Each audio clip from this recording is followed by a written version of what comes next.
우리가 예수님을 믿을 때 은혜라고 하는 단어를 참 많이 사용합니다. 은혜가 무엇일까요?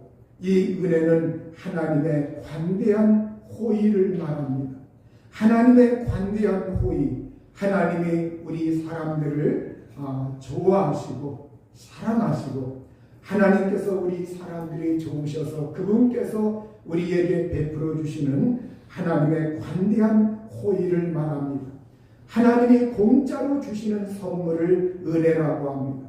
선물을 주었는데 내가 이 선물을 주었으니까 당연히 나에게 다시 되돌려 주겠지. 이러한 것은 선물이 아닙니다. 하나님이 우리에게 주시는 그 선물은 하나님께서 어떤 대가를 바라고서 하나님이 우리에게 주시는 선물이 아닙니다. 하나님이 우리가 좋아서 우리가 사랑스러워서 하나님이 우리가 정말로 은혜스러워서 하나님이 우리에게 은혜로 공짜로 주시는 이 선물을 하나님의 은혜라고 말을 합니다. 그런데 은혜라고 하는 것은 어떤 사람이 하나님의 은혜를 받느냐? 아브라함을 보면 이 아브라함이 창세기 12장에 하나님으로부터 부르심을 받았습니다. 하나님의 부르심을 받았는데 그가 메소포타미아 지역의 저 남쪽 지방에서 살고 있었는데 어느 날 그에게 하나님이 아브라함을 점지하시고 아브라함을 부르셨습니다. 이 아브라함이 어떠한 이 세상에서 공로를 세웠기 때문에 잘났기 때문에 아니면 다른 사람보다 착하게 살았기 때문에 하나님이 아브라함을 부르신 것이 아니었습니다. 이 아브라함을 하나님이 부르셨을 때 이 아브라함은 믿음으로 반응을 하였습니다. 그가 하나님께 나아갈 때 어떤 공적을 쌓아서 보인 것이 아니라 오직 마음속에 하나님을 믿는 그 믿음을 가지고 믿음으로 반응해서 믿음으로 나아갔고 믿음으로 순종하였고 믿음으로 실천을 하였습니다. 자격이 있어서 믿은 것이 아닙니다. 아브라함이 행위로 의롭다함을 받은 것이 아닙니다. 오직 믿음으로.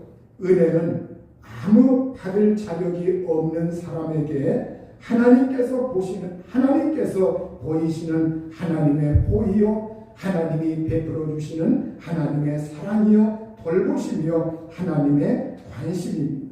오늘 로마서 4장 4절에서 5절에 보면 일하는 자에게는 그 삭이 은혜로 여겨지지 아니하고 보수로 여겨지거니와 일을 아니할지라도 경건하지 아니한 자를 의롭다 하시는 일을 믿는 자에게는 그의 믿음을 의로 여기시나니 이렇게 우리에게 말씀하고 있습니다. 여기에서 일하는 자, 여러분 직장에 가면 일을 합니다. 사람들이 이 세상에서 살기 위해서 일을 해야 됩니다. 그런데 이 일하는 사람이 자기가 일을 하였을 때 거기에 대하여 품삯을 받습니다. 거기에 대하여 대가를 받습니다. 품삯을 받는데 어떠한 사람은 일당이 될 수 있고 어떤 사람은 주당이 될 수 있고 또 어떤 사람에게는 월급이 될 수가 있어요. 그래서 자기가 일한 만큼 일한 것에 대한 품삯을 그것을 받았을 때 이것을 보수라고 이렇게 말을 합니다. 내가 일한 대가를 이렇게 내가 받았다고 이렇게 생각을 하지 이것이 공짜 선물이다. 이것이 나에게 공짜로 준 것이다. 은혜다. 이렇게 여기는 사람은 없다는 것이에요. 여러분 바로 일하는 사람은 품삯을 은혜로 여기지 않습니다. 그것은 일한 대가요. 수고한 대가요. 당연한 보수로 여기는 겁니다. 나의 노동, 나의 노력, 나의 수고, 나의 땀의 대가다. 이렇게 사람들이 알고 있지 그것을 은혜로 여기지 않는다는 것이에요.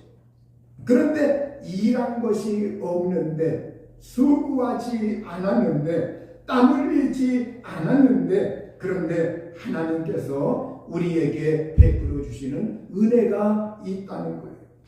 우리 예수님께서 어느 날 어떤 포도원 주인의 이야기를 하셨습니다.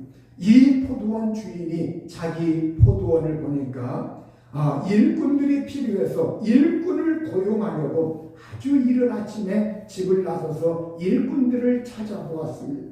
그가 장터에 나갔을 때 바로 거기에서 이제 정말 있는 그 사람들에게 말을 해서 오늘 일을 하면 내가 당신에게 한 데나리온을 줄 테니까 우리 포도원에 가서 일하시오. 이래가지고 아침 일찍 포도원에 들어가서 한 데나리온씩 받기로 하고서 사람들이 가서 일을 했습니다. 또 오전 9시쯤에 나가보니까 그때에도 장터에서 빈둥거리는 사람들을 불러서 바로 자기 포도원에 가서 일하면 돈을 주겠다고 이렇게 말을 하였고, 또 정오쯤에 12시쯤에 그리고 오후 3시쯤에 나가니까 또 사람들이 있어요. 그들에게 이렇게 말을 하면서 우리 포도원에 가서 일하시오. 그래서 그들도 또 들어가서 일을 했습니다. 이번에는 오후 5시쯤 해가지고 주인이 나가보니까 아직도 장터에는 빈둥거리고 있는 사람들이 있었습니다. 그래서 그들에게 물었어요. 여보시오, 왜 온종일 일도 않고 이렇게 빈둥거리고 있어? 그러자 그들이 말합니다. 아무도 우리에게 일을 시켜주지 않아서 우리는 이렇게 일할 거리가 없고 그래서 이렇게 있습니다. 이렇게 말하니까 주인이 당신들도 우리 포도원에 가서 일을 하시오. 이렇게 말을 해서 이제 오후 5시쯤에 포도원에 들어간 사람들도 있습니다. 저녁이 되어서 하루 일과를 마쳤습니다. 포도원 주인이 자기 관리인을 시켜서 맨 나중에 온 사람들로부터 시작해서 맨 먼저 온 사람에 이르기까지 품삯을 주라고 했습니다. 오후 5시쯤에 와서 일을 한 일꾼이 한 데나리온씩 받았습니다. 그리고 이제는 오후 3시 정오 이렇게 와서 일한 사람들도 또 돈을 받았습니다. 그들이 받는 것을 이렇게 지켜보던 맨 먼저 온 사람들이 느낀 것이 있어요.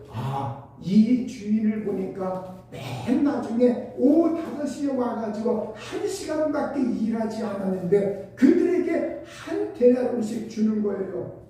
그러면 우리는 아침 일찍부터 와서 하루 종일 수고했는데 우리에게 이렇게 많은 품삯을 주겠다. 이렇게 은근히 더 받을 줄 알았습니다.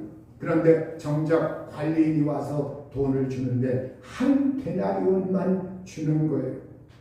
그것을 받아들고 마음속에 섭섭함이 생겼어요.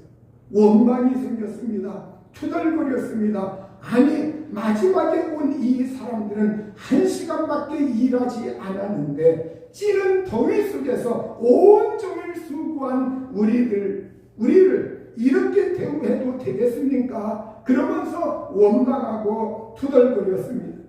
그러자 주인이 그중 한 사람에게 말을 합니다. 이보시오, 나는 당신들을 부당하게 대한 것이 없어.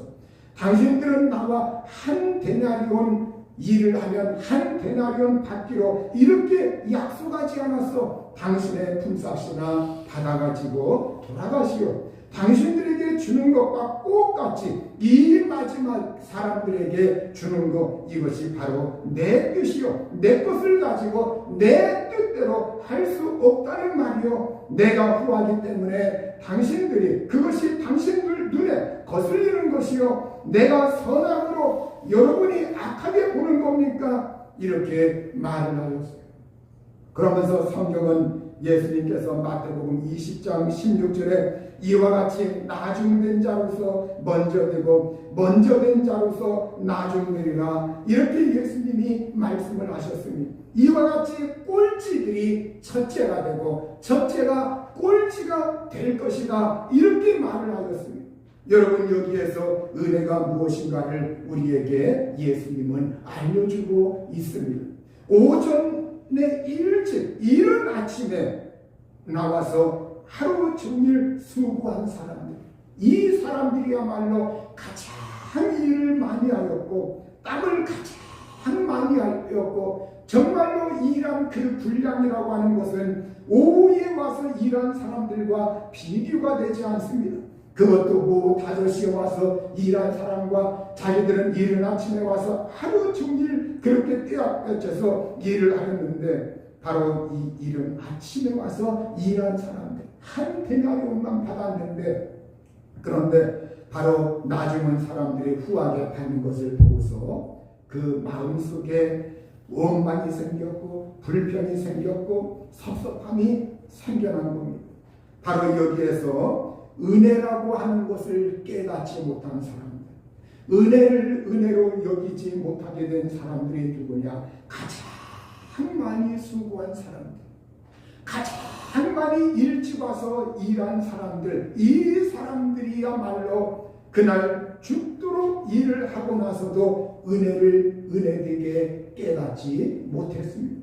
사실 그들이 오늘 아침에 할 일이 없었는데 아침에 일찍 일할 거리가 없는가 이렇게 장터에 나가서 서성였었는데 우리를 좀 써주는 사람이 없었는가 이렇게 나갔었는데 그런데 그날 아침 이 주인에게 발견되어 그날 하루 그 당내에 노동자가 하루 일하는 것이 한 데나리온이었습니다. 그래서 주인은 그것을 그대로 계산을 해가지고 한 데나리온씩 주기로 하고 그 사람을 데려가서 그렇게 일하도록 배려를 했는데 그 자체만으로도 은혜인데 그 자체만으로도 은혜인데 다른 사람과 비교를 하니까 다른 환경과 비교를 하니까 은혜가 은혜라고 하는 것을 깨닫지 못한 거예요.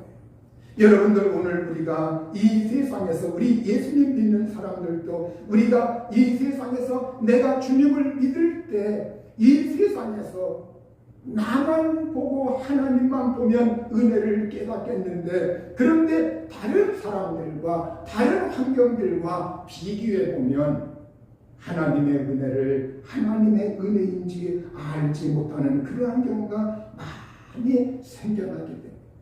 그런데 여기에서 하나님의 이 주인의 놀라운 이 은혜를 가장 많이 깨달은 사람들이 누구일까요?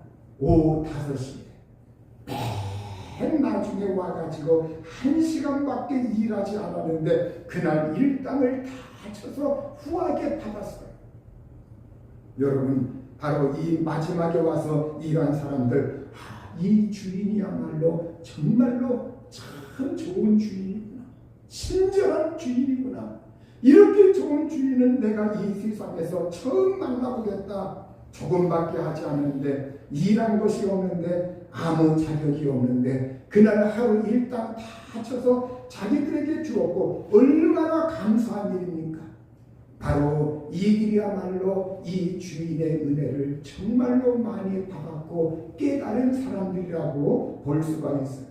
바로 일한 것이 없는데 노력하여 수고하지 않고 번 것이 없는데 받을 만한 자격이 없는데 그럼에도 불구하고 호의를 베풀어주고 관심을 베풀고 은혜를 내려주는 것, 이게 바로 하나님의 은혜라는 것. 여러분 오늘 우리 하나님의 은혜 받는 것, 이것은 내가 특별한 자격을 갖추기 때문에 내가 특별히 다른 사람보다 그래도 인품이 뛰어나기 때문에 그래도 다른 사람보다 내가 뭔가 좀 이 세상에서 그래도 조금이라도 뭔가 하나님이 볼 때 나아 보였기 때문에 나를 불렀고 내가 예수 믿었고 또 은혜 받고 있는 거 아닌가? 그것이 아니라는 거예요.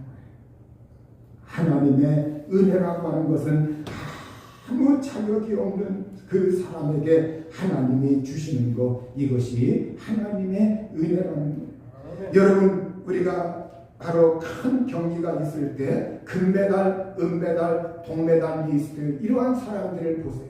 금메달 받은 사람, 은메달 받은 사람, 동메달 받은 사람, 그 표정들이 다 각기 달라요. 그 세 사람이 다 웃고는 있는데 그러나 여기에서 금메달 받은 사람은 그래도 내 실력이야.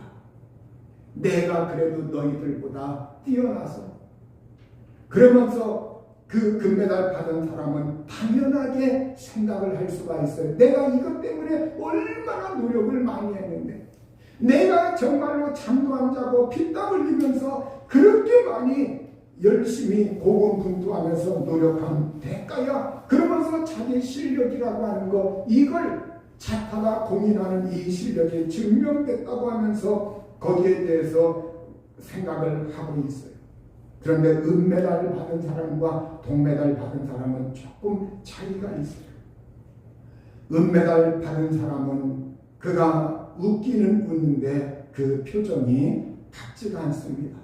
그 마음속에 분하고 억울하고 내가 조금만 더 했더라고 할 것 같으면, 왜 내가 조금 실수해서 저 사람한테 뺏겼는데, 그러면서 이 은메달 받은 사람은 마음속에 그래도 분함이 있고 정말로 마음속에 뭔가 표정이 같지 아니하고 다음에는 내가 이걸 꼭 소력해야 되겠다, 이런 마음이 있어요. 그런데 동메달 받은 사람은 표정이 가장 세 사람 중에 가장 밝고요. 동메달 받은 사람은 막 웃습니다. 하마터면 이것도 못 받을 뻔했는데, 내가 이것도 못 받을 뻔했는데, 그런데 이렇게 내가 동메달이라도 받고 내 나라에 갈 수 있게 되어서 정말 다행이다. 야, 이거라도 받게 되어서 정말 감사한 일이다. 그러면서 이 동메달 받은 사람은 그것에 만족해야 하고 감사해야 하고, 이것이야말로 정말 내가 실력을 다 갖춘 것이 아닌데 어쩌다 이렇게 내가 이걸 받게 됐구나. 다른 사람이 받을 수도 있었는데, 그러면서 감사하고 그거에 대해서 놀랍게 생각을 한다고 하는 거예요. 여러분, 오늘 우리가 누가 은혜를 가장 많이 느끼는 사람입니다. 동메달 받은 사람이 바로 여기에서 은혜를 가장 많이 느끼고 있을 겁니다. 여러분, 오늘 우리가 이 세상 살아갈 때 하나님, 제가 부족합니다. 연약합니다.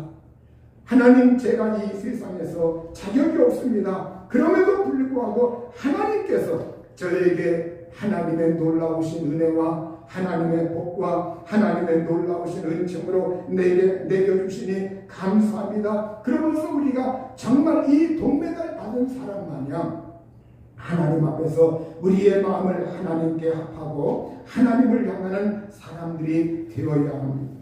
성경은 우리에게 이렇게 로마서 4장 5절에서 8절에 보면 은혜 받는 사람이 누구인가, 이거에 대해서 말씀을 하고 있습니다. 이를 아니할지라도 경건하지 아니한 자를 의롭다 하시는 이를 믿는 자에게는 그의 믿음을 의로 여기시나니, 이렇게 말씀하고 있습니다. 이것을 한번 세 번역으로 읽어보겠습니다. 그러나 경건하지 못한 사람을 의롭다고 하시는 분을 믿는 사람은 비록 아무 공로가 없어도 그의 믿음이 의롭다고 인정을 받습니다. 하나님께서 경건하지 못한 사람들, 그러니까 하나님을 닮아가는 그러한 부분이 좀 부족한데, 경건하지 아니한 그 사람들을 하나님은 의롭다고 하신다는 거예요. 그런 사람들을 의롭다고 하시는데, 그 믿는 자에게 있어서 비록 아무 공로가 없어도 그의 믿음 때문에 그 믿음이 의롭다고 인정을 받는다는 거예요. 바로 여러분, 아무 공로가 없는데, 그래서 이제 4장 5절에서 8절 계속 읽어보겠습니다. 일한 것이 없이 하나님께 의로 여기심을 받는 사람의 복에 대하여 다윗이 말한 바 불법이 사함을 받고 죄가 가리워짐을 받는 사람들은 복이 있고, 주께서 그 죄를 인정하지 아니하실 사람은 복이 있도다. 이렇게 성경은 우리에게 말씀을 하고 있습니다. 그러니까 일한 것이 없이, 이게 무슨 말입니까? 일한 것이 없이, 행한 것이 없이, 아무 공로가 없이, 아무 공적이 없이, 이렇게 여러분, 하나님의 은혜라고 하는 것은 행한 것이 없는데, 일한 것이 없는데, 아무 공로가 없는데, 내가 착한 일을 했기 때문에 천국 가고, 내가 착한 일을 했기 때문에 은혜 받는다, 그것이 아니라, 그것을 떠나서 아무 행한 것도 없고 내가 노력한 것도 없고 내가 벌어들인 것도 없고 내가 아무 공로가 없는데도 하나님께서 의롭다고 여겨주시는 그 사람들, 이 복에 대하여 다윗은 하나님의 예언의 말씀을 받아서 이렇게 하나님께서 잘못을 용서해 주시고 죄를 덮어주시는 사람은 복이 있습니다. 주님께서 죄 없다고 인정해 주실 사람은 복이 있습니다. 이렇게 신약의 믿음의 성도들을 바라보면서 다윗이 이 예언의 말씀을 받아서 말을 했던 거예요. 아멘. 여러분, 오늘 우리가 진정으로 하나님 앞에서 죄 없다고 인정해 주실 사람은 복이 있다. 아멘. 바로 하나님이 우리들을 오직 한 가지 회개와 믿음을 통해서 하나님께 나갈 때 우리가 회개와 믿음을 통해서 오직 믿음을 통해서 하나님이 우리에게 요구하시는 것은 회개와 믿음입니다. 회개와 믿음. 오직 우리가 하나님 앞에 회개와 믿음을 통해서 예수 그리스도를 나의 구주와 주님으로 모셔드리고 예수 그리스도를 나의 하나님으로 모셔드리고 예수님을 인정하고 받아들일 때 바로 그 믿음 때문에 믿음을 통해서 우리가 하나님 앞에 공짜 선물을 얻어서 하나님이 우리를 보실 때 죄가 없다고 잘못을 용서해 주시고 그 죄를 덮어주신다고 이렇게 말씀을 하고 있습니다. 아멘. 그러므로 여러분, 오늘 우리는 삶을 살아갈 때 우리가 죄 용서받는 것, 내가 하나님 나라에 가는 것, 내가 주님의 영생을 얻는 것, 구원받는 것, 이것은 여러분 종교적인 계율이나 아니면 내가 율법을 지켰기 때문에나 아니면 내가 이 세상에서 착하게 살았기 때문에 하나님이 우리에게 주시는 것이 결코 아니라는 거예요. 여러분, 우리가 이 세상에서 어떠한 사람들은 자기가 그래도 내 행위 때문에 내가 그래도 착하게 사는데 예수 믿는 사람들 다 필요 없어, 나는 법 없이도 살 사람이야, 이런 사람이 하나님의 은혜를 받기가 굉장히 어려워요. 힘들어요. 여러분, 우리가 애당초 하나님 앞에서 나는 아무 자격이 없습니다. 공로가 없습니다. 내가 하나님 앞에 공적 쌓은 것도 없고 자격도 없고 아무것이 없어요. 자격이 없는 사람인데 내가 지옥 갈 수밖에 없는 사람인데 그러면서 하나님 앞에 나와 하나님 예수님을 나의 구주와 주님으로 받아들입니다. 모셔드립니다. 영접합니다. 믿습니다. 그러면서 예수님을 내 마음속에 모셔드리고 그 주님을 믿고 의지하기만 하면 하나님께서 그 사람의 모든 죄악을 용서하여 주시고 지옥에서 천국 갈 수 있도록 해 주시는 것입니다.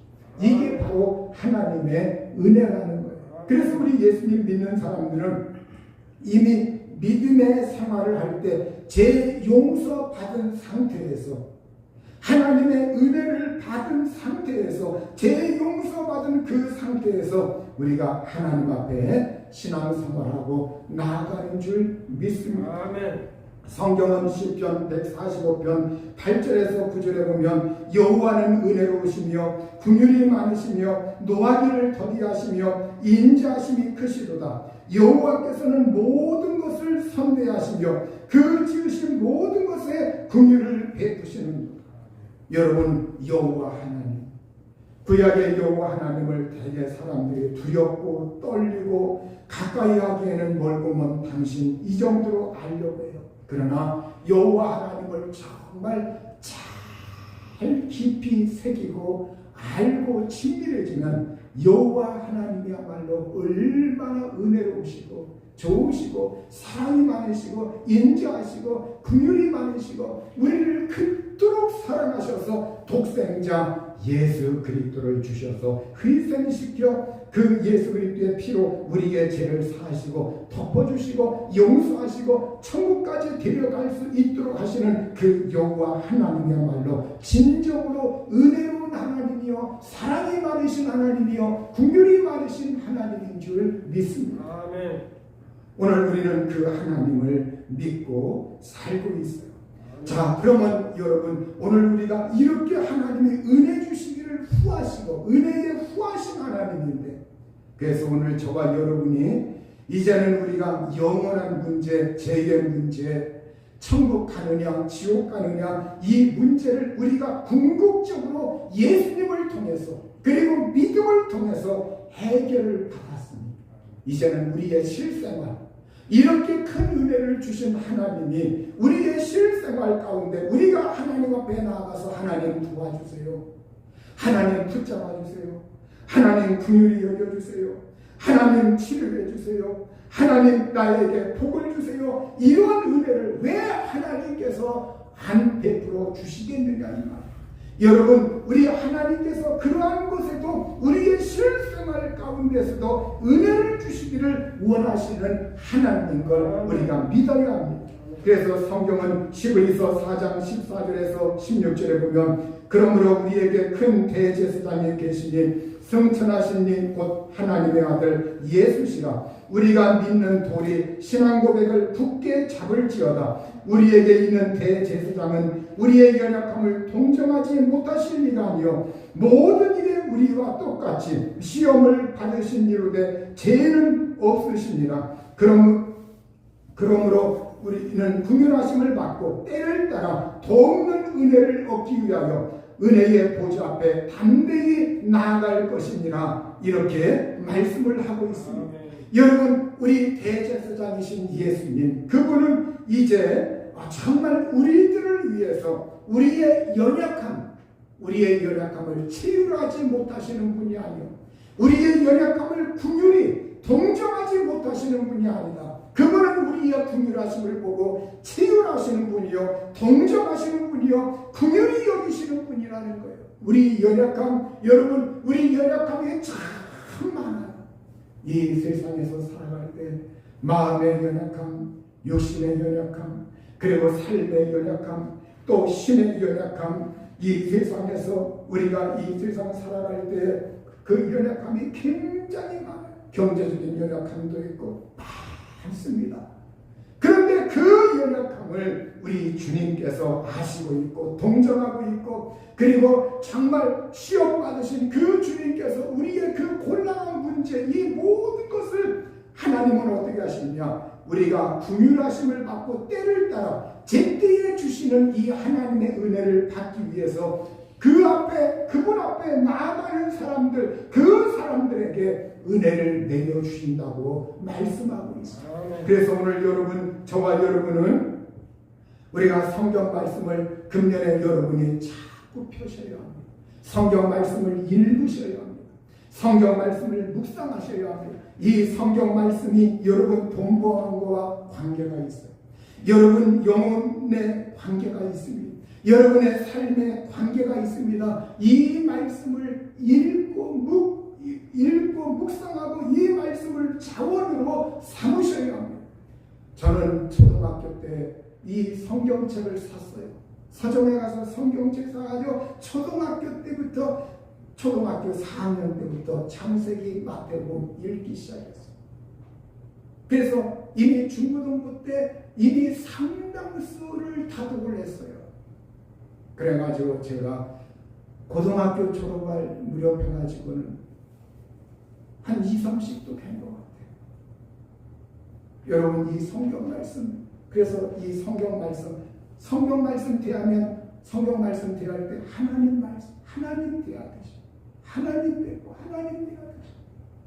저에게 인생의 연약함이 참 많았습니다.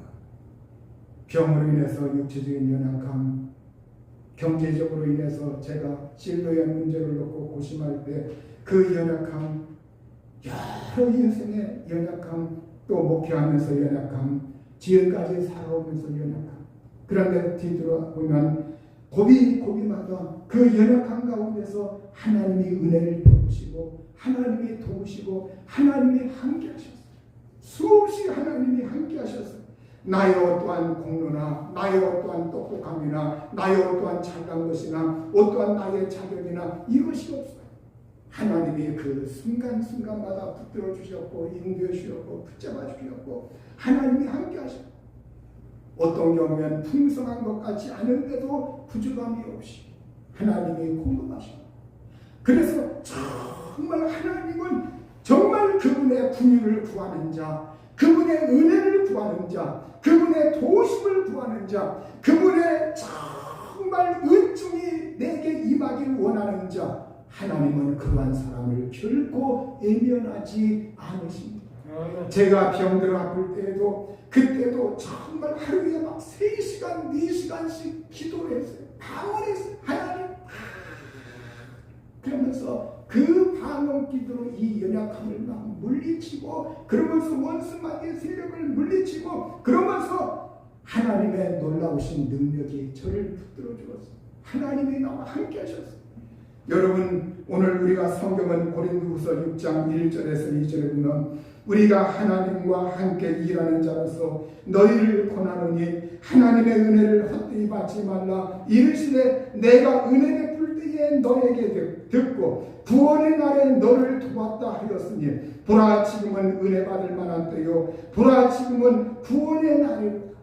여러분, 하나님은 그 은혜의 날에 은혜 베푸는 때에 너에게 듣고 너의 말을 들었고 구원의 날에 너를 도왔다. 그러니 지금은 은혜 받을 만한 때요, 지금은 구원 받을 만한 때다. 이 은혜 받을 만한 때 하나님의 은혜를 헛되이 받지 말고 그 은혜를 사모하면서 하나님, 이제는 우리의 제 문제, 영생 문제 하나님의 은혜로 해결해 주셨사오니 이제는 나의 삶의 고통의 문제를 해결해 주시고 나의 삶의 공경의 문제를 해결해 주시고 나의 삶에 내가 지금 노력하면서 고군분투하는 이 문제를 해결해 달라고 우리 하나님 앞에 간구할 수 있기를 주의 이름으로 축원합니다. 아멘. 시편 31편 9절에 보면 여호와여 내가 고통 중에 있사오니 내게 은혜를 베푸소서. 내가 근심 때문에 눈과 영혼과 몸이 쇠하였나이다. 이렇게 고통 중에 있는데 하나님 은혜를 베푸소서.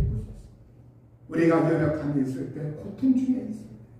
또 시편 31편 7절에서 8절에 보면 내가 주의 인자하심을 기뻐하며 즐거워할 것은 주께서 나의 고난을 보시고 환난 중에 있는 내 영혼을 아셨으며 나를 원수의 수중에 가두지 아니하셨고 내 발을 넓은 곳에 세우셨음이니이다. 이렇게 우리 주님은 내 고난을 보셨고 내 환난 중에 있는 내 영혼을 아셔서 이제는 원수의 수중에 나를 내버려 두지 아니하시고 내 발을 하나님께서 지켜주셨다고 말씀하고 있습니다. 여러분, 오늘 우리 모두 이제 이 신년 새해 정말 하나님의 은혜를 풍요히 여기시는 은혜, 불쌍히 여기시는 은혜, 여러분, 우리의 기도의 응답은 하나님이 긍휼히 여기시면 응답되는 거예요. 하나님이 불쌍히 여기시면 응답되는 거예요. 여러분, 오늘 우리 모두 주님의 긍휼하심을 불쌍히 여기심을 받으면서 올 한 해에 하나님, 저는 공로가 없습니다. 자격이 없습니다. 아무 내세울 것이 없습니다. 모든 것이 주님의 은혜입니다. 주님의 은혜로 살아갔고 주님의 은혜로 구원받았고 주님의 은혜로 하나님의 자녀가 되었사오니 이제 앞으로 살아갈 문제도 주님의 은혜로 도우시고 해결하시고 치료하시고 건강하게 하시고 영혼과 육신에 예수의 생명이 넘쳐나게 하시고 범사에 잘되게 하시고 직장에 복을 주시고 가정에 은총을 내려달라고 우리 이 시간 하나님 앞에 간구하겠습니다. 이 시간 우리 다 같이 주님, 하나님